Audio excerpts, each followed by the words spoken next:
third example, once again, pause the video so that you can copy that down.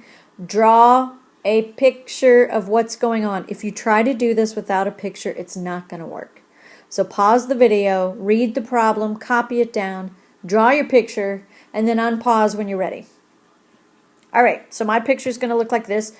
Oh, groovy. It just changed it. Hello. Just changed the color. Okay, so I got a piece of land shaped like a right triangle. There we go.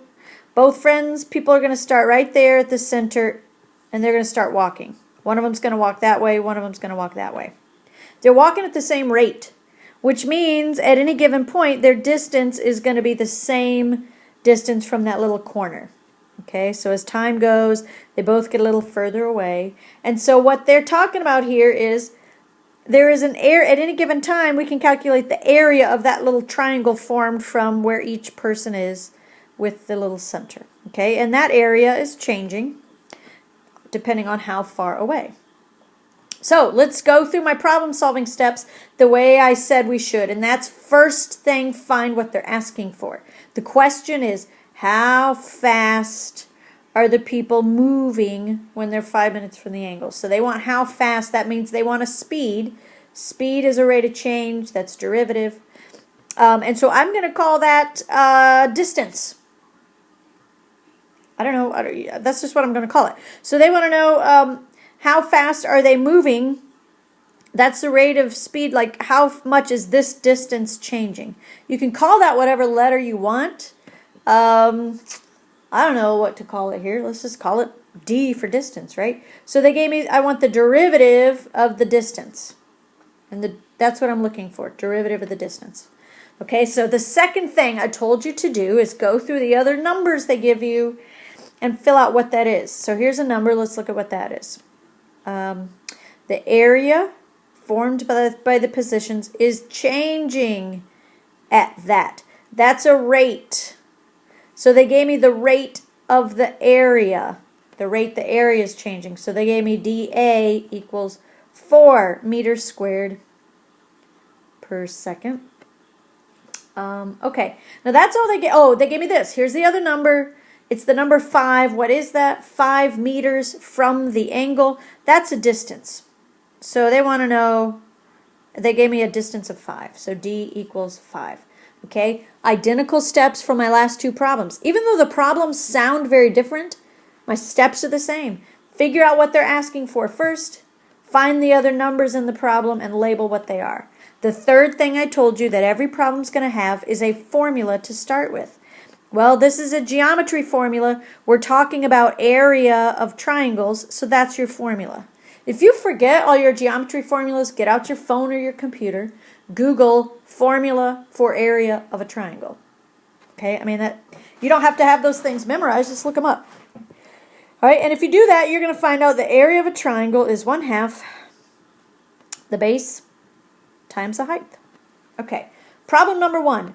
Over here, I don't have a B or an H. I have a D. So let's logically think about this. The base is the distance from the corner to here. That's base. Well, in my problem, that's D. That's the distance. Okay, so I'm going to change that to 1/2 the distance times the height. Well, let's think about this problem. The height would be this right here. Well, remember how we talked about it. They're starting at the same time and they're going at the same rate. That means the distance from here to the corner is going to be the same as here. So the height is the same distance. So the height is D as well. So my formula that I'm going to use here, the area is 1/2. My base is that distance we're talking about in the problem. And the height is the same distance. So it's really 1/2 times the distance squared. Okay, if you need to, pause that video, go back, get your mind wrapped around it. We had a formula of 1/2 times the base times the height, but in our problem, the base is the same as the height. So we called that D for distance, and it's the same for both. That's why it's D squared. And now, just like all the other problems, even though they all look very different, we're doing the same things, we're going to take the derivative of both sides. So that's the derivative of A equals, exponent comes forward, 2 times 1/2 is 1. Subtract 1 from my exponent. So I get d to the first and then times the derivative of d. Every variable gets its own little d. dA, dd, everything does. All right, now let's go back to what we're looking for. We want dd. We want the derivative of d all by itself.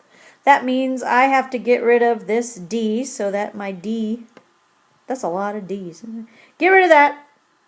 Okay, I have the derivative of my distance all by itself over here on the right. And over here I have dA over d. Let's look at our information they gave us. dA is 4. Okay, that's right here. dA is 4 meters squared per second. And the distance they gave us was 5. So, 5. Oh, that's 5 meters. Sorry, distance is meters. So I have 5 meters here. So I have 4/5. Let's just work on our units here. Meters. This 1 meter is going to cancel with these 2 meters. So I just have 1 meter left. So my final answer for the derivative of the distance, which is the rate of change of the distance, is 4/5 meters per second. If you're checking your answer somewhere and it's in decimals, that would be 0.8 meters per second.